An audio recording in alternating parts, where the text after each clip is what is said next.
안녕하세요. 생생법률쇼 이지원입니다. 매주 수요일 생생법률쇼에서는 경제 이슈를 짚어보고 분석하는 시간 함께 하는데요. 권혁중 경제평론가 나와 계십니다. 어서 오세요. 네, 안녕하십니까. 네, 지금 이 방송은 유튜브를 통해서 실시간으로 함께 방송되고 있습니다. 많은 시청 부탁드리고요. 유튜브를 통한 소통의 창구도 활짝 열어두겠습니다. 방송 중 궁금하신 질문들 올려주시면 저희가 답도해드릴 테니까요. 많은 참여 바랍니다. 여러분은 지금 생생법률쇼와 함께하고 계십니다.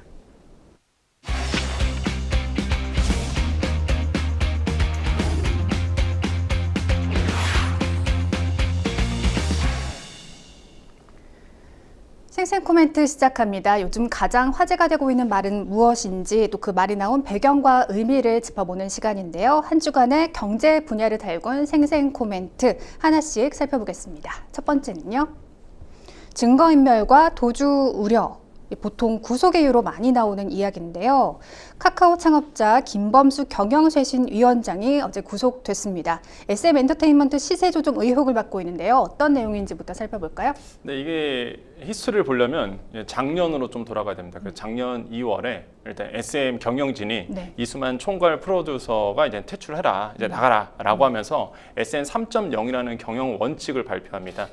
사실 SM 만든 사람이 누굽니까? 이수만. 총괄 프로듀서인데 사실상 그 경영진들이 반기를 들고 이제 총괄 프로듀서 퇴진을 이제 앞장서서 가는 거죠. 근데 이제는 사실 이수만 총괄 프로듀서 아마 이 방송 보신 분들 다 아시죠? 누구신지.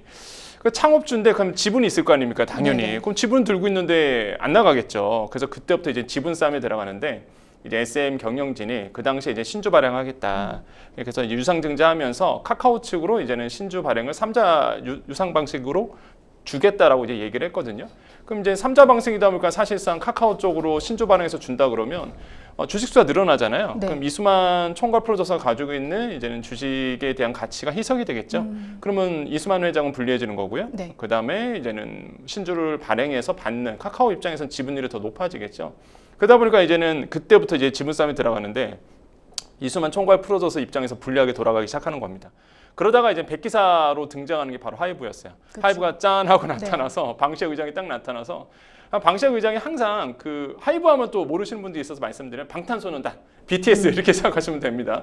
BTS가 소속된 회사인데 이 하이브가 짠하고 이제 나타나서 평소 방시혁 의장이 이수만 총괄 프로듀서를 되게 존경했었거든요. 그래서 이제 이수만 총괄 프로듀서가 이제 힘드니까 불리해지니까 이제 방시혁 의장이 딱 나타나서 그러면 우리가 12만 원에 SM 주식을 공개 매수하겠다라고 이제 공시를 합니다.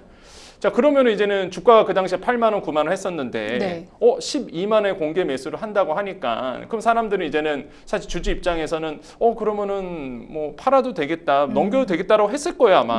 왜냐면 내가 8만 원에 갖고 있다가 12만 원에 산다 그러니까 12만 원에 사주면 좋잖아요.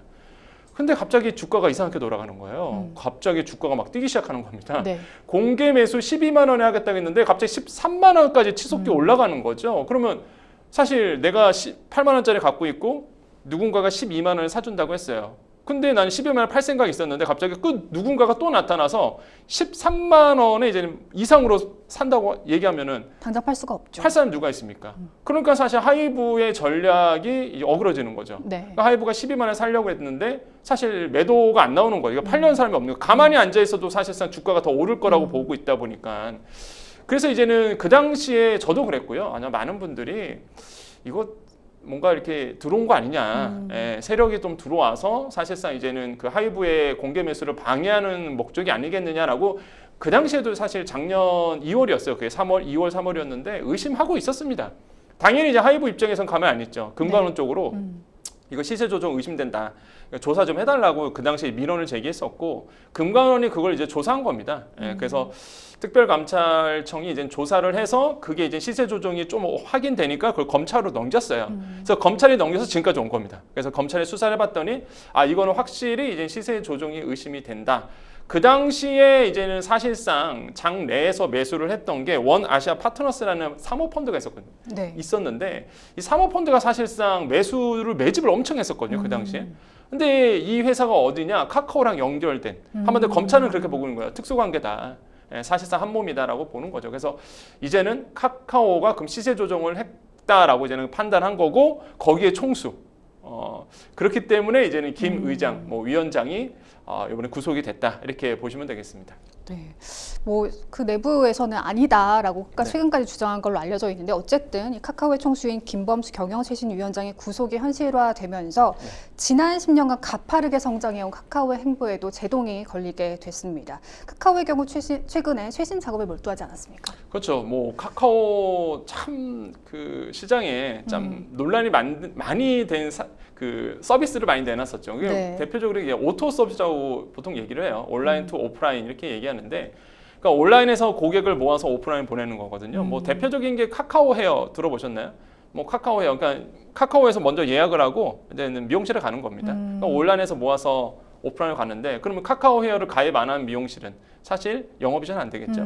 대표적인 게 또 카카오 택시입니다. 카카오 택시 계약 안 하신 택시 분들은 콜을 못 받으니까. 그래서 이게 사실상 카카오가 되게 뭐랄까요? 그 서민 경제, 골목 상권과 굉장히 밀접해 굉장히 있었어요. 침투를 해야 있군요. 굉장히 침투했습니다. 그리고 네. 무엇보다 문어발식 확장했었거든요. 정말 아니 카카오가 이런 것도 해? 라고 아마 많이 느꼈었을 거예요. 그러니까 문어발식 확장을 하면서 사실상 이제 골목 상권 침해하면서 굉장히 많은 논란이 이뤄왔었죠. 그래서 뭐 시장에 좀 비판을 받아왔는데 또 최근에는 이제 한 드라마 제작사를 인수하면서 사실상 과도한 가치를 평가를 해서 과도한 금액을 줬다라고 이제 비판을 받고 있어요. 이것도 네. 지금 조사 중에 있습니다. 그래서 이런 문제도 지금 최근에 있었고, 그래서 다양한 문제들이 지금 카카오 안에 상충돼 있어요. 그래서 지금 뭐 아까 얘기했던 시세 조정 SM의 문제뿐만 아니라 지금 뭐 경찰에서 검찰에서 조사하고 있는 것도 계속적으로 있다라는 거죠. 그래서 카카오 입장에서는 굉장히 지금 악재에 봉착해 있다. 이렇게 주가 보면은 그게 딱 드러나거든요. 지금 아마 카카오 주식 갖고 있는 분들은 그러게요. 네, 다 아실 겁니다. 이게 주가가 사실상 2021년도 기준으로 보면은 시총 3위였습니다. 네. 삼성전자, SK하이닉스 다음에 카카오였단 말이에요. 그 당시에 막 이슈가 엄청 됐었죠.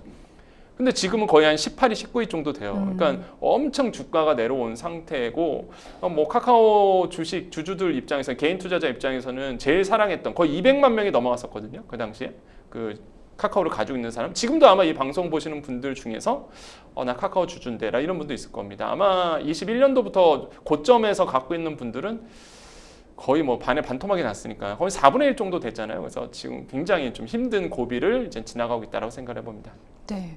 그래서 선택과 집중을 핵심 과제로 카카오의 쇄신을 꾀하고 있었는데 앞으로 뭐 AI 사업이나 해외 사업에 불똥이 튈 것 같다고요? 그렇죠. 지금 카카오가 야심차게 해외에 있는 인수를 하려고 했었어요. 네. 그 큰 서비스들을 M&A를 통해서 이제 인수하려고 했었는데 이런 모든 인수 절차들이 지금 올스톱된 상태거든요. 아니 네. 총수가 지금 구속된 마당에 어떠한 서비스를 하겠습니까? 그래서 지금 상황에서는 카카오에는 해외 진출은 뭐 지금 당연히 안 되고요. 국내 서비스도 지금 사실상 카카오가 지금 점유율이 굉장히 많이 떨어지고 있거든요. 네. 예, 카카오톡도 요즘에 많은 분들이 물론 어쩔 수 없이 네트워크 효과 때문에 쓰시지만은 사실상 지금 카카오톡에 대한 뭐 미련을 버리겠다 이런 분도 많이 나오고 있어서 지금 카카오 입장에서는 뭐 해외 진출뿐만 아니라 국내 서비스 정체를 겪고 있고 그게 주식시장에 그대로 이제 반영되고 있다 이렇게 평가를 해봅니다. 네, 그래서 이번 SM 엔터테인먼트 인수와 관련한 재판 결과에 따라서 카카오가 카카오뱅크 일대 주주 지위를 내려놔야 할 수도 있다고 하더라고요. 네, 그렇죠. 이게 어떤 문제냐면 이게 양벌 규정이라는 거를 좀 이해하고 계셔야 됩니다. 이 양벌 규정이 뭐냐면 일단 그룹의 총수가 예를 들어서 구속해서 형사처벌을 받습니다. 지금 구속된 상태지 아직 판결이 내려온 건 아니에요. 네네. 그거는 먼저 알고 계셔야 됩니다. 아직은 모릅니다. 아직은 뭐 김범수 의장이 위원장이 뭐 어떻게 될지는 몰라요. 어튼 간에 지금 이제는 구속된 상태인데 만약에 이게 형사처벌을 받는다 그러면 이 총수만 받는 게 아닙니다. 이 양벌 규정은 뭐냐면 그 법인과 같이 받아요. 그 법인과 같이 사실상 같이 형사처벌을 받게끔 되어 있습니다. 그래서 이젠 이 김범수 의장이 과연 어떻게 되는지 형사처벌을 받는지가 되게 중요한데 만약에 형사처벌이 되면 법인이 사실상 그 규제를 받잖아요. 똑같이. 네. 그렇게 된다 그러면 이제 카카오가 가지고 있는 이런 카카오뱅크 지분을 팔 수밖에 없습니다. 이 양벌 규정 때문에 어쩔 수 없는 거거든요. 그럼 카카오가 카카오뱅크 지분을 어느 정도 가지고 있느냐? 바로 27.17%를 지금 가지고 있거든요. 27%의 지분을 가지고 있는데 만약에 이게 문제가 돼서 사실상 그렇게 된다 그러면 매도를 할 수밖에 없어요. 10%만 남기고 사실상 이거는 다 팔아야 되거든요. 그래서 특례법이 있습니다. 인터넷 은행 특례법에 의해서 어쩔 수 없는 부분이에요. 그래서 만약에 정말 그런 상황까지 오면은 뭐 카카오 입장에서 안 해야 되겠지만은 만약에 형사처벌까지 이제 결론이 된다 그러면 판결이 난다 그러면 어쩔 수 없이 카카오는 대지주 지분을 잃을 수밖에 없는 부분이고 결국에는 이제는 카카오 입장에서는 금융 섹터에 대한 한 축이 사라지는 거거든요. 그래서 굉장히 뼈아프죠. 그게 이제 주식시장에 반영되고 있는 거예요, 지금. 그래서 반영돼서 카카오가 계속적으로 이제는 하락을 하고 있는 이유가 바로 이런 이유 때문에 그렇다. 그래서 아직은 모릅니다. 다시 한번 말씀드리지만은 뭐 구속됐다고 해서 아직 판결을 받은 건 아니거든요. 그래서 아직은 모르지만은 지금 상황은 굉장히 어려운 상태로 가고 있다는 거는 맞다라고 평가를 해드립니다. 그래서 저도 카카오뱅크를 이용하고 있는데 네. 실제로 포털에 검색을 해보니까 그럼 카카오뱅크도 좀 문제가 있을 수 있지 않느냐 하면서 예금자 보호는 되냐 막 이런 질문이 굉장히 많이 올라와 있더라고요. 네. 아, 예금자 보호는 당연히 되죠. 그러니까. 어차피 인터넷 은행이고요. 은행법으로 규제가 되기 때문에 5천만 원 한도 내에서는 당연히 됩니다. 그거는 이제는 뭐 이렇게 불안해할 필요는 없다라고 보시는데 근데 이제 혁신적인 서비스는 둔화될 수는 있죠. 왜냐하면 카카오라는 이 모바일에 특화된 그다음에 오토 서비스가 특화된 특히 아까 말씀드렸던 문어발식 확장을 하면서 우리 생활과 밀접한 서비스들이 굉장히 많거든요. 그게 시너지 효과였어요. 네. 이 은행과 인터넷 은행과 카카오의 그 서비스가 합쳐지면서 다양한 시너지 효과가 나올 정말 텐데 간편했거든요. 예, 그 고리가 딱 끊어지는 거잖아요, 네. 사실. 그리고 제가 최근에 저도 깜짝 놀랐는데 우리 학생들 가르치다가 우리 학생들이 페이, 그러니까 카카오페이로 물론 이건 카카오 은행은 뱅크는 아니지만 카카오페이로 이제는 더치페이 하는 그 기능이 맞아요. 있다고. 저는 몰랐어요, 같이 솔직히. 나눠서 낼 수 있고. 예, 나눠서 낼 수 있다고 하더라고요. 그래서 그런 게 있냐라고 했는데 그 정도로 사실 뭐 다양한 우리 생활에서 밀접한 서비스들이 이런 카카오페이, 카카오뱅크를 통해서 이루어지거든요. 그래서 네. 이런 서비스들이 이런 혁신적인 서비스들이 끊길 수 있는 가능성은 있죠. 그래서 이런 부분들이 시장에 좀 영향을 미치고 있습니다. 네. 아까 말씀 주셨던 카카오 주가 이야기 해보겠습니다. 카카오 주가가 올해 들어 20% 이상 폭락했습니다. 이미 주식시장은 선반영을 하기 때문에 악재의 경우도 선반영됐다. 큰 낙폭은 없을 것이라는 게 전망입니다. 실제로는 어떤가요? 지금 사실상 계속 마이너스를 기록을 하고 있는데 네.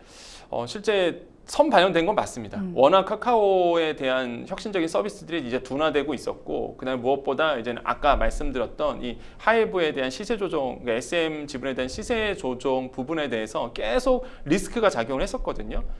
그러다 보니까 사실 이런 리스크들이 선반영되면서 카카오 주가가 계속적으로 이제 폭락했고 소폭 반등하다가요 다시 한번 이제 3만 원 후반대로 이제 들어가고 있는데 이런 부분들이 좀 뼈 아프고 제가 봤을 때는 뭐 오를 거다 내릴 거다 이건 쉽사리 판단할 수 있는 문제는 아니에요. 왜냐하면 사실상 그때 8만 원 선에서도요 그때 네. 뭐 더 이상 안 내려간다 이런 얘기도 되게 많았었거든요. 근데 여지없이 그냥 8만 원 선 깨지고 6만 원 선 깨지고 거의 지금 4만 원대 이렇게 들어오고 있잖아요. 그러다 보니까 거의 지금 제가 봤을 때는 뭐 쉽사리 평가할 수는 없을지라도 일단은 카카오를 줄고 있는 분들은 제가 봤을 때는 손절하기는 어려운 구간이지 않나. 왜냐하면 네. 고점 대비 지금 한 너무 많이 빠졌겠죠. 4분의 1 정도 빠졌기 네. 때문에 사실상 손절하기에는 저게 이미 늦은 상태라고 좀 볼 수가 있겠고 아마 대부분이 그러실 거예요. 카카오 주식을 갖고 있는 분들은 뭐 그냥 잊고 산다는 분들이 많거든요. 그냥 나는 잊고 산다. 그래서 지금 손절하기엔 조금 늦은 타이밍이 아닐까라고 생각해 보고요. 일단 그러면 미래 성장 가능성이 있느냐라고 본다 그러면 충분히 뭐 카카오가 재정적 리스크라든지 아니면 CEO 리스크, 그 사법 리스크만 견뎌낸다면 충분히 성장 가능성이 있는 사실 회사거든요. 특히 해외에 있는 M&A, 굵직한 M&A를 지금 진행하고 있는 와중에서 이런 문제가 터지다 보니까 그렇기 때문에 뭐 성장 가능성은 여전히 남아있다 이렇게 평가를 해드립니다. 네, 우리나라 대표 IT 플랫폼 중 창업주가 구속된 것은 카카오가 처음인 만큼 앞으로 어떻게 카카오가 CEO 리스크를 극복할 수 있을지 지켜봐야겠습니다. 이어서 다음 생생 코멘트 만나보겠습니다. 바이든 유산 현대사에서 타의 추종 불어. 미국 바이든 대통령의 대선 후보 사퇴 파장이 큰데요. 미국 대선에서 민주당 유력 주자가 된 해리스 미국 부통령이 바이든 대통령의 업적에 찬사를 보냈습니다. 이 바이든 후보의 사퇴, 금융시장 또 자산시장에 영향을 얼마나 미치고 있나요? 지금 사실상 그 바이든 대통령이 이제 민주당 후보 사퇴를 했잖아요. 네.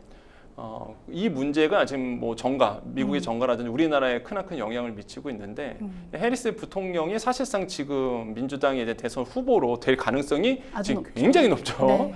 그래서 지금 다양한 이슈들을 불고 있는데 대표적인 게 이게 선거 자금, 기부금이 폭발적으로 증가되고 있다라는 이제는 뉴스가 나오기 시작합니다. 그러니까 뉴욕타임즈에서 보도를 했는데요. 사실 이제는 바이든 대통령이 계속적으로 이제 1차 TV 토론이 끝난 다음에 굉장히 어눌한 모습을 보였잖아요. 네. 그래서 많은 분들이 사실상 기부를 좀 줄여왔던 부분들이 있었다가 갑자기 이제 사퇴를 하고 나서 이제 민주당 쪽으로 기부금이 폭발적으로 지금 나오고 있거든요. 그런 점을 봤을 때 뭐 미국에서 그렇게 평가를 합니다. 바이든 대통령이 큰 결단을 했다. 그래서 이런 판단도 있지만 어쨌든 간에 지금 모든 것들이 지금 도널드 전 트럼프 대통령에게 쏠려가고 있어요. 사실상 네. 지금 본다 그러면. 왜? 사실상 이제 누가 될지에 대한 불확실성이 굉장히 커졌다가 이제 바이든 대통령이 사실상 후보 사퇴하면서 트럼프 전 대통령에 대한 인기가 더 높아지게 되고 네네. 거의 뭐 대통령이 됐다 뭐 이런 얘기가 나올 정도니까 그러다 보니까 오히려 불확실성이 좀 사라지는 모습들 이런 모습들이 이제는 미국 쪽에서 흘러나오고 있고 근데 사실상 지금 경제계 쪽에서는요 이게 뭐 트럼프 전 대통령의 확률이 높아졌다고 해서 뭐 트럼프 트레이드라고 보통 얘기하는 관련된 주가들 항목들이 더 뜰 거야라고 함부로 말을 못하는 게 지금 너무 불확실성이 커요. 누가 될지 아무도 모르니까. 전반적으로. 네, 전반적으로 누가 될지 아무도 모르니까 네. 제가 봤을 때는 제 개인적 생각에는 더 불안감이 더 커졌던 지금 커지고 있는 시기가 아닐까라고 저는 생각을 해보겠고 그래서 이런 문제들이 지금 아마 제가 봤을 때 11월 달까지 미국이나 우리나라의 주식시장이라든지 투자 쪽에서는 굉장한 이슈가 될 가능성이 있다. 그래서 보통 저는 그래요. 저는 이런 불확실성이 커질 때는 잠깐 지켜봅니다. 관망세로 들어가거든요. 예, 지금 누가 될지도 모르고 그다음에 이 말 한마디에서 너무 지금 출렁이고 있어서 네. 그래서 관망하는 자세도 때로는 필요하다라고 좀 말씀을 드립니다. 그래서 그럴까요? 안전자산 선호 심리가 부각되는 모습도 보이고 있고요. 네. 아시아 증시에는 정말 악재로 작용하고 있지 않겠습니까? 네. 우리나라 증시 정말 팔았습니다. 그렇습니다.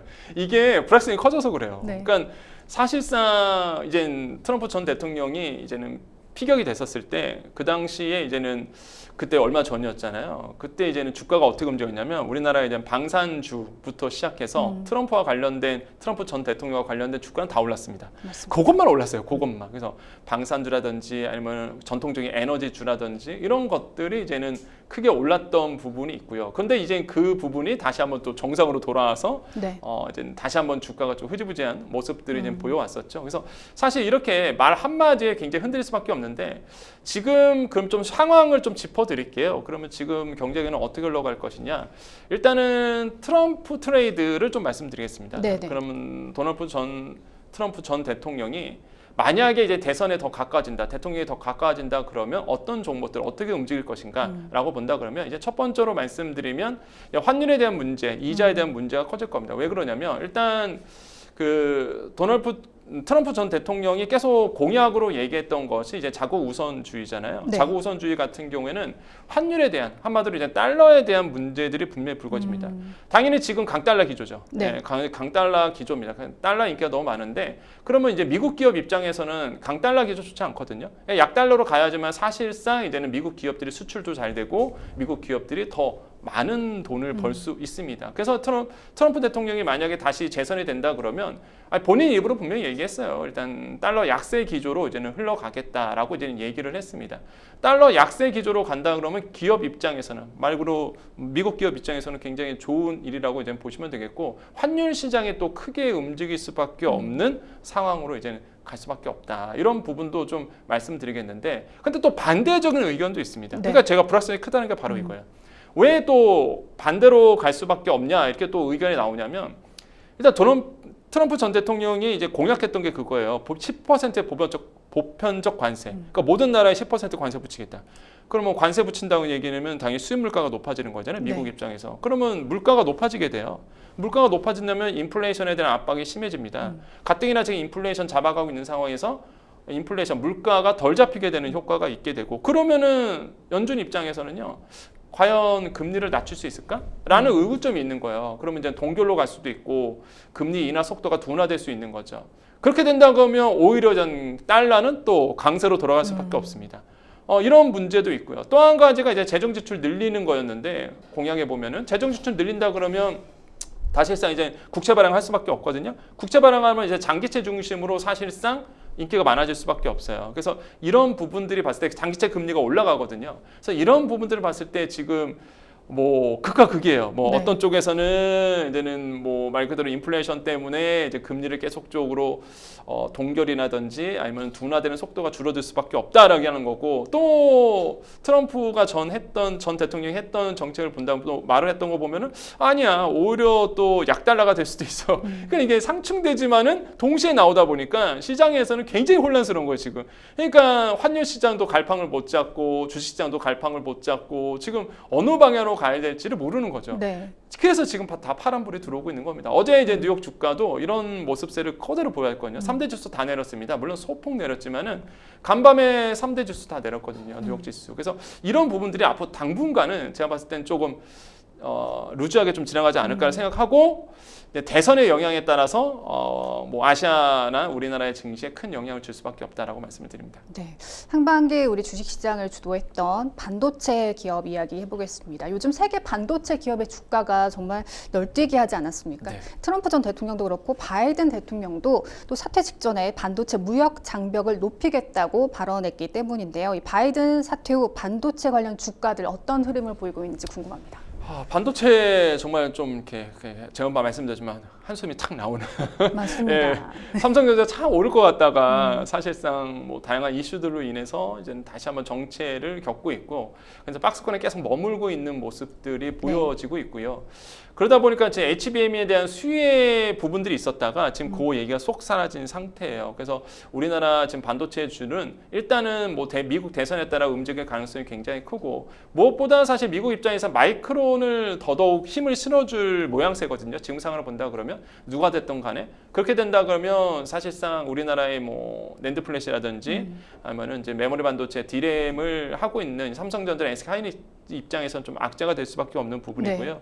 특히 이제 만약에 뭐 상황은 어떻게 될지 모르지만 트럼프 전 대통령이 재선이 된다 그러면 이제 과거에 그 바이든 대통령이 추진했던 정책들이 다 사실상 수정될 가능성이 있거든요. 높죠. 그럼 네. 그동안 계속 우리나라의 반도체 기업과 2차 전지주부터 시작해갖고 미국 시장에 현지화 공장 세우고 막대한 자금을 투자했는데 그것에 대해서 투자에 대한 빚을 못 받을 가능성이 굉장히 큰 거죠. 그래서 네. 이런 리스크들이 계속 우리나라의 주식시장에 미치고 있습니다. 그래서 이런 부분도 보셔야 되겠고, 또 한 가지를 좀 짚어드리면 지금 이제는 거의 아까도 말씀드렸지만은 이 해리스 트레이드라는 얘기가 지금 좀 나오고 있습니다. 해리스 부대통령이 이제 민주당 대선 후보로 이제 확정이 될 것 같은데요. 지금 상황을 본다 그러면 만약에 확정이 된다.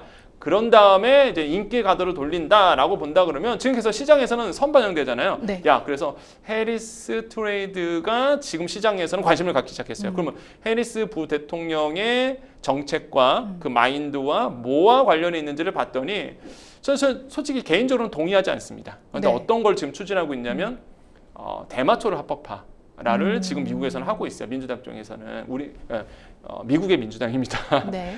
미국의 민주당 그다음에 해리스 부대통령도 과거 인터뷰를 통해서 이런 얘기했습니다. 자기가 과거에 마리아나를 피워봤고 그렇기 때문에 뭐 이런 거에 대한 얘기를 하면서 마리아나 합법화에 대해서 추진하고 있거든요. 찬성을 하고 있어요. 개인적으로 굉장히 위험하다라는 생각이 있어요. 우리 정서와는 좀 다른 측면이 다르죠. 있죠. 완전 다르죠. 만약에 제가 미국 시민권자고 투표를 할 수 있고 아니면 내가 뭐 입김이 있다 그러면 저는 반대를 할 것 같아요. 개인적 생각은. 네. 마리아나를 합법화한다고요? 와, 대마초를 합법화한다고? 근데 이제는 정서가 다르다 보니까 이게 사실 해리스 부대통령의 사실 얘기했던 부분이었어요. 그러다 보니까 대마초와 관련된 의료용 대마초입니다. 그러니까 의료용 대마초와 관련된 주가가 저는 솔직히 공감할 수 없는데 뭐 시장이 이렇게 움직이기가 어떡합니까? 우리나라도 마찬가지고요. 의료용 대마초와 관련된 종목들이 막 뜨기 시작하는 거예요. 오늘도 그렇고 어제도 참 그렇고. 신기할 정도로 그게 반영이 돼요. 네, 아니 이게 솔직히 아무 상관없거든요. 네. 근데 왜 이게 뜰 수밖에 없는 게 아까도 말씀드렸지만은 말 그대로 수혜주. 어떻게든 사실 시장은 관련성 있게 연결시키거든요. 네. 그래서 지금 보면은 의료용 대마 연구와 관련된 기업들에 대해서 매수세가 좀 들어오고 있고, 또 한 가지 이제 헬스 트레이드 중에서 이제 태양광 풍력 관련 기업들, 그러니까 바이든 대통령이 추진했던 것들 사실 이게 완전 폭락했었거든요. 그때 맞습니다. 피격 사건 이후에 네. 트럼프 전 대통령이 재선에 가까워졌다 이러니까 뭐 바이든 대통령이 추진했던 뭐 풍력, 태양광부터 신재생 에너지 네. 완전 폭락했다가 다시 지금 해리스 트레이드 얘기가 나오면서 다시 뜨고 있다. 근데 놀라운 게 지난밤 새벽에 그 미국의 언론 보도인데 외신을 자주 보니까 재밌는 기사가 하나 있더라고요. 지금 그 설문조사를 했더니 네. 인기도 조사를 했더니 해리스 부 대통령이 소폭 앞질렀다는 얘기가 나와요. 그러니까 둘 사이에 3%포인트 정도밖에 차이가 나지 않더라고요, 네. 실제로. 그러니까 이게 대선이 어떻게 될지 모르는 거예요, 지금 미국에서는. 그래서 와, 이거는 그 불확실성이 더 커지는 거죠. 이게 빨리 결정이 되면 모르겠는데 11월 달까지는 이 상태로 가는 거예요. 네. 그러니까 저는 아까 말씀드렸잖아요. 그래서 저는 이럴 때는 관망하는 것도 하나의 전략 중에 하나다라는 생각을 많이 해봅니다. 네. 마지막 생생 코멘트 살펴보도록 하겠습니다. 전 세계 850만 대 전자기기 피해 입어. 무슨 이야기일까요? 전 세계 항공과 금융, 의료 등 주요 분야를 혼란에 빠뜨린 IT 대란에 대해 마이크로소프트가 전 세계 850만 대 전자기기에 영향을 미친 것으로 추정된다고 밝혔습니다. 여파가 상당했는데 어떤 이유에서 장애가 발생했는지부터 살펴볼까요? 네, 일단 그 850만 대 이렇게 나오잖아요. 네. 850만 대면 그 윈도우 OS를 사용하는 사람들 중에서 1%밖에 안 됩니다. 그러니까 사실상 뭐 전체에 비하면 소수라고 볼 수 있겠지만 하지만은 이제는 그 피해를 입었던 곳이 좀 사회적으로 큰 영향을 줄 수밖에 없는 곳이다 보니까 맞습니다. 이슈가 됐어요. 그게 어느 곳이냐? 바로 이제는 항공이었습니다. 이 항공권을 예매하고 전산 처리를 해줘야 되는데 이게 완전히 블루 스크린이라 보통 얘기하죠. 이제 윈도우가 이제 먹통이 돼버리는 거죠. 예, 지금 네. 자료화면 나오고 있죠. 최악의 블루 스크린. 이거 컴퓨터 다루신 분들 다 아시거든요. 저 블루 스크린 뜨면 가장 싫어하는 화면이죠. 정말 네. 당황스럽죠. 네. 아니 뭐 아무것도 안 되잖아요. 그러니까요. 사실 껐다 켤 수밖에 없는 부분인데 껐다 켜도 계속 블루 스크린이니 뭐 할 말이 없는 거죠. 그래서 사실상 저는 전산이 이제는 완전히 먹통이 돼버리는 저기 또 이제 유통업체인데요. 네. 실제 조리되는 뭐 블루 스크린이 뜨면서 결제가 결제가 되지 안 되는 않고. 네. 부분도 지금 보여주고 있고 아까는 항공이었고요. 사실 전 세계적으로 뭐 항공, 유통부터 시작해서 심지어 병원에서도까지 이 먹통 사태가 일어났던 네네. 거죠. 그러다 보니까 사실 전 세계적으로 일어났던 일이다 보니까 이게 굉장히 큰 영향을 미쳤고 원인을 찾았습니다. 이거 왜 갑자기 이렇게 됐을까라고 봤을 때 이 크라우드 스트라이크라는 이제는 그 클라우드 보안 업체가 있는데 거기서 이제는 사실상 OS, 그러니까 윈도우랑 이제 충돌을 업데이트를 했는데 충돌이 일어났다고 해요. 네. 그러면서 사실상 이제 블루 스크린이 떴다라고 하면서 지금 조치를 계속 취하고 있는 와중입니다. 그래서 뭐 100% 지금 복구가 됐다라고는 얘기는 아직 안 나오고 있죠. 어쨌든 간에 지금 이런 사태가 불거진 상태였고 다양한 기업에서 피해를 입었다라고 말씀을 드립니다. 그러니까 이번 사태를 보면서 우리 사회가 얼마나 촘촘히 연결돼 있는지 모든 것이 인터넷으로 연결된 초연결 사회라는 걸 다시금 실감하게 되는데요. 이런 세상에서는 정말 서버나 시스템 오류가 참 치명적인 것 같습니다. 평소 어떤 대비를 해야 될까요? 이게 왜 문제가 됐냐면 개인의 컴퓨터가 문제가 아니라 이 클라우드가 문제가 됐었거든요. 네. 그러니까 클라우드란 건 뭐냐면 말 그대로 이렇게 구름이에요.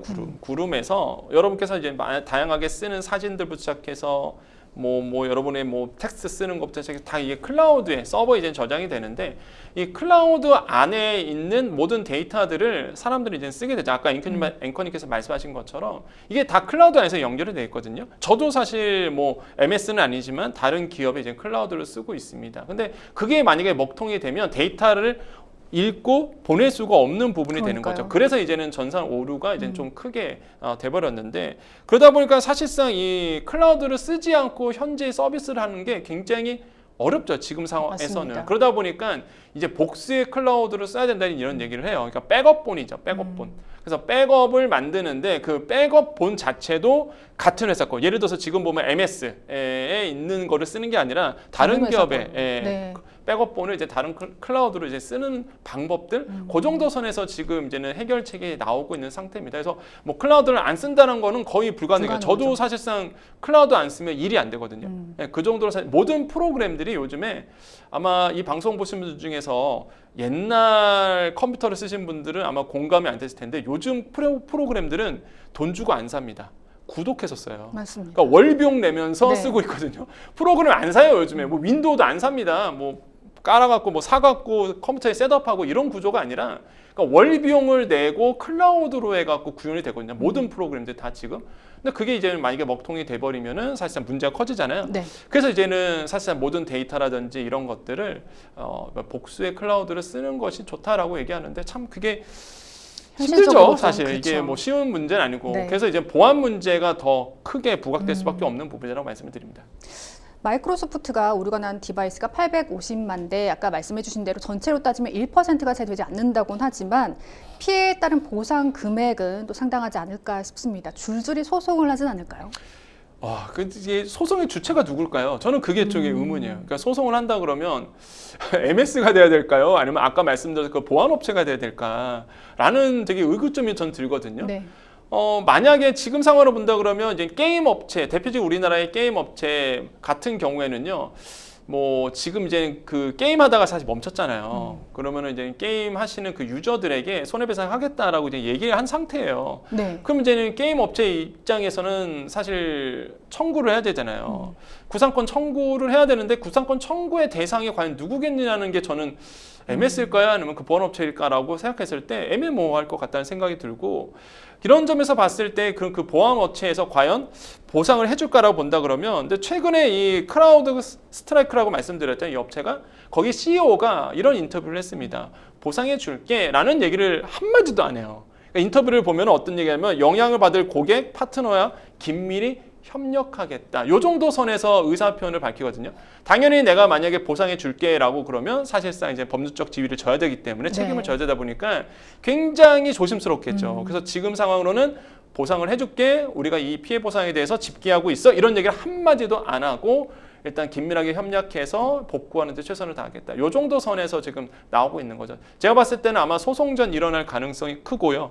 아마 이 소송전은 우리나라의 어떤 국내적인 국지적인 어떤 소송이 아니라 국제적인 아마 소송으로 번질 가능성은 굉장히 크다라고 저는 생각을 해봅니다. 그걸 다 감당할 수는 있을까요?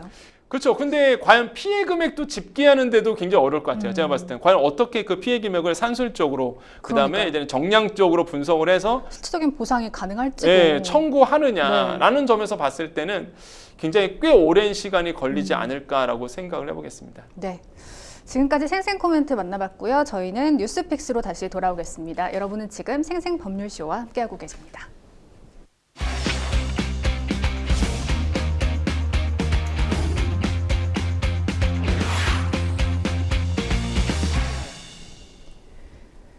분야별 가장 핫한 소식을 집중 분석해보는 시간 뉴스픽스 시작하겠습니다. 매주 수요일은 경제 분야 주요 이슈들을 짚어보고 있는데요. 오늘 만나볼 첫 번째 주제는요. 체코 원전 수주 최종 계약까지 남은 과제는입니다. 한국수력 원자력을 비롯한 팀코리아가 24조 원 규모의 체코 원자력 발전소 2기 프로젝트 우선 협상 대상자로 선정됐습니다. 성태윤 정책실장과 안덕근 산업부 장관이 체코 원전 특사로 파견이 됐는데요. 체코 원전 수주 최종 계약까지 남은 과제들을 짚어보도록 하겠습니다.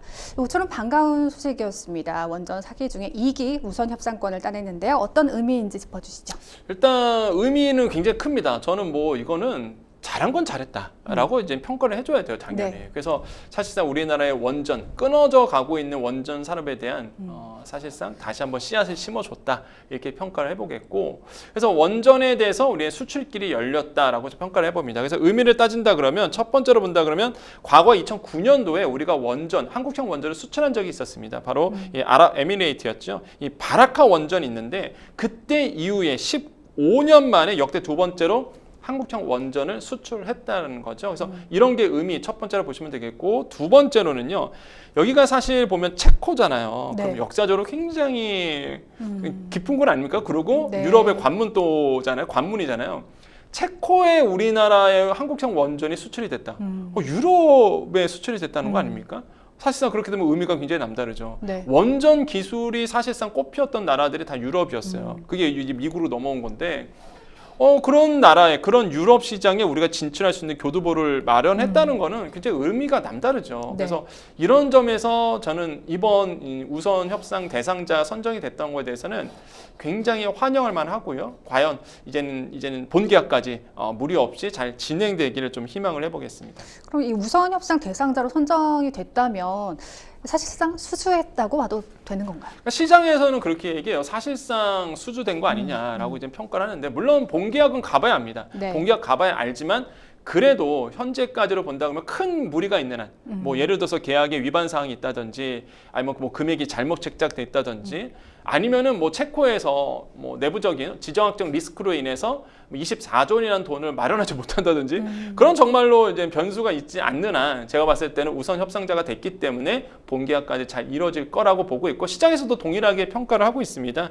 그래서 지금 본다 그러면 일단 지금 총 4기에 대해서 얘기를 하고 있어요. 네. 지금 체코 같은 경우에는 두코바니 원전이라고 있습니다. 그 다음에 테멜린 원전 이렇게 있는데 이게 지금 두 곳에서 체코는 이제 원전이 이미 있습니다. 네. 예, 지금 지도에 나오고 있죠. 두코바니와 테멜린 이렇게 나오는데 테멜린 이렇게 나오고 있는데 거기에 보시면요. 두코바니 같은 경우는 원래 원전이 있었어요. 1, 2, 3, 4기가 지금 있습니다. 4기가 있고 테멜린 여기에는 이제 1, 2, 5기가 있거든요.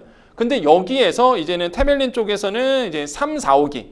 그래서 2개를 더 들어가는 거고 두코바니도 마찬가지로 2기가 더 들어가는 거예요. 근데 체코의 지금 예산상 흘러나오는 얘기는 이제 체코에서 예산상 4기 모두 할 수가 없는 부분이고 그래서 두코바니 쪽에서 일단은 5호기, 6호기 그러니까 2기죠. 이거를 먼저 이제는 진행을 하는데 여기에 이제 우리나라 한국형 원전이 들어가게 되는 거고요. 그래서 나중에 만약에 체코가 예산이 확보만 된다 그러면 이 테멜린 쪽에 있는 원전 2기도 이제는 우리나라가 먼저 하는 걸로 지금 이제 된 거죠. 그래서 이런 부분들이 지금 나오면서 지금 순서 보면 쫙 나오죠. 입찰 개시, 최초 입찰 제출 쭉 나와서 우선 협상 대상자 발표된 거고 이제 본 계약이 되면 됩니다. 이게 2025년도에 있거든요. 그래서 본 계약만 남겨놓은 상태라서 굉장히 저는 뭐 긍정적으로 굉장히 평가를 하고 있다. 그래서 잘 무리 없이 진행될 거다라고 보고 그래서 아까 말씀드린 것처럼 그래서 사실상 2 플러스 알파 이렇게 이제 보고 있다라고 말씀을 드립니다. 막판까지 프랑스와 수주 경쟁을 벌인 것으로 알려져 있는데요. 네. 우리나라가 수주하게 된 결정적 이유가 있을까요? 쌉니다. 저렴하군요. 네. 결정적으로 뭐든지 아마 그 비즈니스를 하신 이 방송 보신 분 중에서 비즈니스 하신 분들은 다 아실 텐데 뭔가 이렇게 계약이 되고요. 그 다음에 뭔가 수주를 한다 그러면 거기서 가장 큰 의미는요. 과연 얼마의 가격으로 제안을 하느냐예요. 항상. 그래서 사실상 이 가격적인 메리트가 한국형 원자로가 굉장히 가격 경쟁이 있다라고 지금 판단하고 있거든요. 이런 점을 봤을 때 이제는 다른 기업들, 예를 들어서 미국의 웨스팅하우스, 그다음에 프랑스 전력공사 이 3파전으로 됐었다가 사실상 이제 프랑스 전력공사와 우리나라 2파전 싸움까지 와오고 결국 우리가 이제는 우선 협상 대상자가 된 건데 그래서 이제는 우리나라 같은 경우가 예산 내 적기 시공이 장점으로 부각이 됐었습니다. 그러니까 예산 내에 한마디로 이제 체코가 정했던 한 24조 원 정도죠. 2기 네. 하나당 12조 원씩.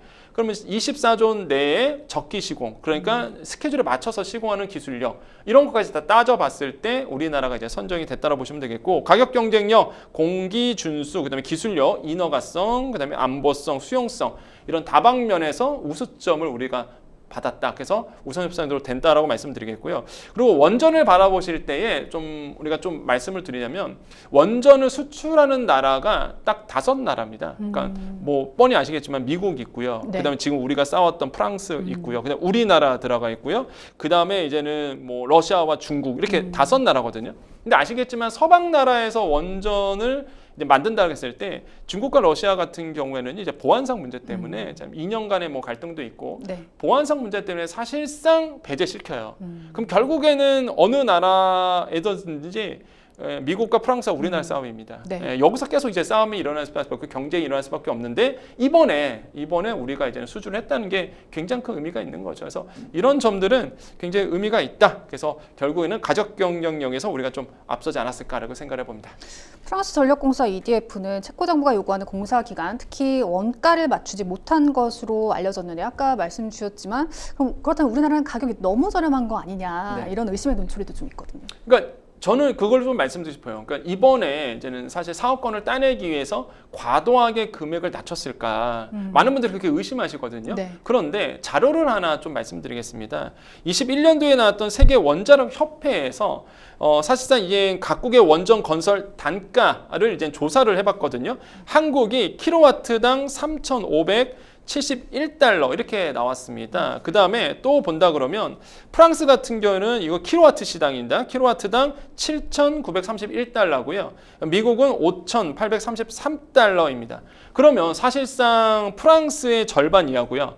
미국과 봤을 때 한 60% 수준이거든요. 금액에. 그러니까 사실 가격 경쟁력이 있는 거죠. 네. 그러니까 원래부터 21년 때부터 연구된 결과잖아요. 그러니까 이번 수주를 위해서 우리가 과도하게 가격을 낮췄다 이건 아니라는 거죠. 원래부터가 한국형 원자로가 개발이 됐었을 때 다른 나라의 원자로에 비해서 사실상 가격 경쟁력이 있도록 설계가 됐습니다. 그래서 이런 게 사실상 인정을 받았다. 이렇게 이제는 평가해 보는 게 더 합리적이라고 말씀드리겠고, 이런 점에서 이제 프랑스와 경쟁을 붙었을 때의 이런 적시 시공 부분, 원가 내, 그러니까 한마디로 예산 내에 적시 시공이라는 부분 내에서 좋은 평가를 받았다. 이렇게 생각을 해보겠고요. 그러면 이제는 2025년도 3월에 최종 계약을 들어갑니다. 스케줄을 본다 그러면, 무리 없이 간다 그러면, 그런 다음에 착공은 지금 스케줄표로 보면은 29년에는 이제 착공에 들어갈 것으로 지금 보고 있거든요. 그래서 이런 점들을 잘 보시고, 그래서 뭐 관련주들 굉장히 많이 떴었죠. 그래서 네. 이런 점도 같이 보셨으면 좋겠습니다. 자, 가격도 안정적이고 상대가 원하는 적기에 잘 지을 수 있다면 사실 가장 중요한 건 기술력 아니겠습니까? 네. 기술력도 인정을 받은 건가요? 저는 그렇다고 봐요. 이게 그러니까 생각해 보십시오. 이게 자기 나라에 체코 내에 원전을 세우는 거잖아요. 그러면 생각해 보십시오. 원전이 만약에 기술력이 부족하고 만약에 그 기술력 평가에서 마이너스 뭐 안 좋은 점수를 받았다 그러면 자신 나라에 세우는 그 원자력인데 과연 기술력 꼼꼼히 체크하지 않았을까? 저는 그렇게 보거든요. 그래서 사실상 이런 문제에 대해서는 뭐 우려할 수준이 아니다. 이미 우리가 그 한국형 원자로에 대해서 기술력이 탄탄한 나라로 인정을 받고 있고, 다만 이제 지난 정부 때 이제 원자력에 대한 소홀한 어떤 부분이었지 사실 기술력은 계속적으로 세계적으로 인정을 받고 있었거든요. 그래서 이런 부분들이 꽃을 폈다라고 보시면 되겠고, 지금 우리나라는 2030년까지 이제는 원전 10기 수출을 목표로 하고 있습니다. 그러니까 이번에 만약에 2개는 사실 우선 협상대로 된 거고, 그럼 이제는 10기가 목표니까 앞으로 줄줄이 이제는 수출을 위해서 노력할 거거든요. 계속적으로 아마 성과가 저는 나오지 않을까 이렇게 생각을 해봅니다. 네, 체코와의 계약이 잘 마무리가 됐으면 좋겠는데 내년 3월이죠. 최종 계약 변수는 없을까요? 변수는 제가 봤을 때는 지금 소송의 문제가 좀 있긴 있어요. 그러니까 미국에서 이제 소송을 걸었던 부분이 있는데, 네. 이게 어떤 부분이냐면 아까 말씀드렸다시피 이제는 미국에서 원전 회사가 있습니다. 여기에서 우리나라에 이제는 소송을 걸었어요. 어떤 거냐면 그겁니다. 이제 우리나라의 한국형 원자로를 개발을 했을 때 과연 어느 나라에서 기술을 조금 도움을 받았을까라고 보면은 딱 그냥 뭐 질문만 받으면 아시겠지만 사실 미국이거든요. 네. 그래서 사실상 이제는 웨스팅하우스라는 아까 그 기업, 미국 기업이 이제 소송을 걸었습니다. 이거 지재권이 우리한테 있다. 이거 한국형 원자로가 처음부터 나의 기술, 그러니까 우리나라의 기술이었고 그게 이제는 돼서 지금 한국이 수출하고 있는 거다. 그렇기 때문에 로열티를 내야 된다. 이렇게 이제는 딴지를 좀 걸고 있는 부분인데, 근데 이거 팩트를 좀 말씀드릴게요. 이미 이거는 아랍에미리트 그 우리나라 수주했다고 그랬었잖아요. 네네. 그때부터 소송전이 벌어졌습니다. 그때 이제 이쪽에서 미국의 이제 웨스팅하우스가 지면서 그때 소송 걸었거든요. 지금 그게 진행 중인 거예요. 계속 진행 중인데 이미 미국에서 한번 판결이 나왔습니다. 미국 법원이 지난해 1심에서 이 지적재산권 IP 소유 주체가 아까 말씀드린 웨스팅하우스가 아니라는 거죠. 미국이라는 나라가 사실상 소송 주체가 돼야지 웨스팅하우스가 소송 주체가 될 수가 없다 하면서 각하시켜 버렸어요, 이거를. 네. 그러니까 소송 자체가 안 된다라고 이제는 각하시켜 버렸거든요. 그렇기 때문에 사실상 이런 문제는 어느 정도 안심을 하도 된다라고 좀 말씀을 드리겠고, 근데 이제 여기서 좀 말씀드리고 싶은 거, 그렇게 뭐 체코가 그런 거 신경 다 썼을 거란 말이에요, 분명히. 만약에 소송전 걸려서 이게 문제가 되고 딜레이 되고 그럼 체코 입장에서 큰 문제가 되잖아요. 근데 그 밑바탕이 됐던 거예요. 체코가 판단했을 때 그러면 왜 이렇게 미국과의 어떤 뭐 소송전이 붙고 이런 관계에 있었을 때 한국을 선택했느라 봤을 때 한미 동맹이라고 좀 보거든요. 그러니까 한미가 지금 관계가 굉장히 좋습니다. 만약에 이게 국제적으로 소송전이 비화되더라도 어느 정도 한국과 미국이 합의가 될 분위기가 있다라는 거죠. 그렇기 때문에 체코가 사실상 그런 리스크를 감수하고도 한국형 원자로를 전 선택했다 보는데, 그러니까 변수가 뭐냐 그러면 만약에 한국과 미국이 사이가 나빠진다. 이게 뭐 원자로만 문제가 아니거든요. 사실 이제 경제계 쪽에서는 한미 동맹을 왜 깊게 생각하냐면 이런 문제 때문에 사실 좀 깊게 봐요, 사실상. 그래서 해외에서 바이어들한테 문제가 항상 되다 보니까 그래서 이런 문제 그래서 제가 봤을 때 바이든 대통령이 아니라 이제 트럼프 전 대통령이 재선이 된다 그러면 아시겠죠? 자국 우선주의잖아요. 네. 그러면 또 이게 사이가 더 나빠질 수도 있습니다. 네. 그러면은 그게 또 변수로 작용할 수 있죠. 그러니까 이게 미국 대선에 따라서 또 이런 문제도 또 왔다 갔다 할 수 있다라고 말씀드립니다. 네. 뉴스픽스 두 번째 주제 살펴보도록 하겠습니다. 뉴스픽스 두 번째 주제는요. 2024 파리올림픽 D-2 올림픽 경제 효과는입니다. 파리올림픽 개막이 이틀 앞으로 다가왔습니다. 전 세계인들의 축제 올림픽을 개최하는 파리는 어떠한 경제적 효과를 가져가게 될까요? 함께 이야기 나눠보겠습니다. 올림픽 하면 선수들의 감동 드라마가 떠오르긴 하지만 이 올림픽의 경제학이 가장 궁금합니다. 이런 대형 스포츠 이벤트 실제로 비용이 상당히 많이 들어가죠. 많이 들어갑니다. 이게 지출 규모를 좀 봤어요. 역대 올림픽 지출 규모 본다 그러면 나가노 올림픽 같은 경우가 한 29조 6천억 원 정도 이렇게 이제 조사가 됐고요. 그다음에 뭐 토리노 아니면은 뭐 밴쿠버 이런 같은 경우는 조금 적죠. 한 4조, 7조 이렇게 정도 되는데 소치 올림픽 같은 경우가 이제 54조 원 정도 이렇게 됩니다. 그러니까 엄청나게 큰 금액이 들어가는 게 사실상 이렇게 올림픽이다 보시면 되겠고 이거를 이제는 사실상 이제는 하계 올림픽으로 좀 본다 그러면 이게 최소 금액이 지금까지 보면 한 5조 5천억 원 정도거든요. 이게 96년도에 애틀랜타 올림픽 이때가 이제는 5조 5천 가장 쌌어요. 비용이 가장 적게 들어갔는데 가장 많이 들어가는 올림픽 하면은 아마 딱 들 거예요. 돈 많은 나라, 그 다음에 돈 많이 쓰는 나라라고 한다면 중국이었습니다. 이게 2008년도에 베이징 올림픽 때 68조 원 정도 썼거든요. 그러니까 엄청나게 돈을 많이 쓴 거죠, 사실상. 그래서 사실상 실제 비용이 꽤 많이 들어가는 게 바로 올림픽이다라고 말씀드립니다. 사실 우리도 서울 또 평창 올림픽을 치렀습니다만 이렇게 세계적인 이벤트를 치를 때마다 경제 효과라는 말이 등장을 합니다. 실제로 올림픽이 치러지면 흑자가 발생하게 되나요? 투자한 만큼요? 근데 이게 투자한 만큼 흑자가 발생하지는 않는 걸로 지금 조사가 나오고 있거든요. 네. 그래서 사실상 지금 보면은 역대 여름 올림픽 이제 적자 금액 순위가 이제 조사가 된 부분이 있습니다. 네. 이게 한 연구팀에서 논문으로 나왔던 건데 2022년도에요. 그때 보니까 몬트리올 올림픽 76년도에 나왔을 때 이제 57억 불, 그러니까 57억 달러가 이제 적자를 기록을 했고요. 쭉 나오고 있죠. 그다음에 뭐 런던 52억 불 이렇게 이제 적자가 나왔고 보면 도쿄 올림픽 나오잖아요. 2020년 300억 원 정도 사실상 마이너스를 기록을 했어요. 그래서 손익으로 봤을 때 굉장히 이제 마이너스가 대부분이 보면은 이제 마이너스를 기록한 부분입니다. 그래서 한마디로 손실을 봤다는 얘기거든요. 그렇기 때문에 이런 얘기를 해요. 이제 올림픽을 왜 하느냐? 국민들 입장에서는 많이 그런 얘기를 합니다. 왜냐하면 더 나라 살림이 더 어려워지다 보니까. 그런데 사실상 올림픽이 갖고 있는 의미는 상당해요. 우리나라 같은 경우도 88년 올림픽, 88 올림픽 그때부터 우리나라가 사실상 국제적으로 인정을 받은 해가 바로 88년이거든요.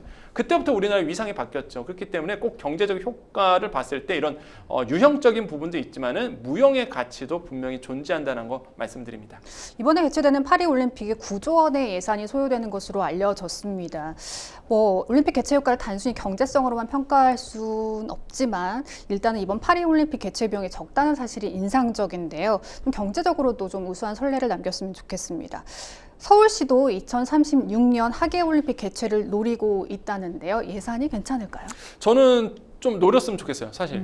서울시가 이번에 이제 그러니까 2036 하계 올림픽 이거를 개최하려고 이제 이제 시동을 이제 걸고 있습니다. 그래서 예산 반영을 지금 하고 있거든요. 그래서 이런 부분 봤을 때 한 몸이 돼서 한 뜻이 돼서 이번에 이제 하계 올림픽 유치를 좀 했으면 좋겠고 사실상 서울 평양 올림픽을 먼저 하려고 했다가 이게 사실 안 됐거든요. 그래서 이번에 이제 단독으로 36년도 하계 올림픽 유치를 이제 추진한다고 보고 있고요. 대규모 아마 비용이 들어갈 겁니다. 아마 유치 전에 들어갔을 때. 근데 사실은 이게 공감대가 형성되지 않으면 사실 뜻대로 이루어지지 않거든요. 네. 그래서 저는 이번에 만약에 서울시가 추진한다 그러면 국민의 한 사람으로서 아까도 말씀드렸지만은 눈에 보이는 게 전부가 아니거든요. 사실 무형의 가치가 굉장히 높기 때문에 이번에 서울 올림픽이 다시 한번 좀 개최됐으면 좋겠다라고 보시면 되겠고 비용적인 측면은요 사실상 많은 부분이 들어가겠죠. 그런데 연구 결과에 따르면요 이 비용 문제를 해결하는 방법이 있습니다. 바로 서울에서만 개최되는 게 아니라 지방에서도 뭐 인천이라든지 경기도권에서도 같이 경기가 재춘될 수 있도록 이렇게 하면 분산이 되거든요. 지금 파리올림픽도 그렇게 하고 있어요. 네. 그렇게 이제 진행이 되고 있고 그래서 이런 점들은 우리가 잘 귀담아 들어서 이번 서울 올림픽 꼭 됐으면 좋겠다 이런 생각을 해보겠습니다. 네, 생생법률선언도 마칠 시간입니다. 오늘 함께해 주신 권혁중 평론가님 고맙습니다. 네, 감사합니다. 네, 방송이 끝나더라도 상담 접수는 계속됩니다. 변호사들에게 무료 법률 상담 받고 싶은 분들은 평일 오전 9시부터 오후 6시까지 02-557-8295번으로 연락 주시거나 법률방송 홈페이지 법률상담 게시판 또는 아래 하단으로 나가고 있는 이메일로 접수해 주시기 바랍니다.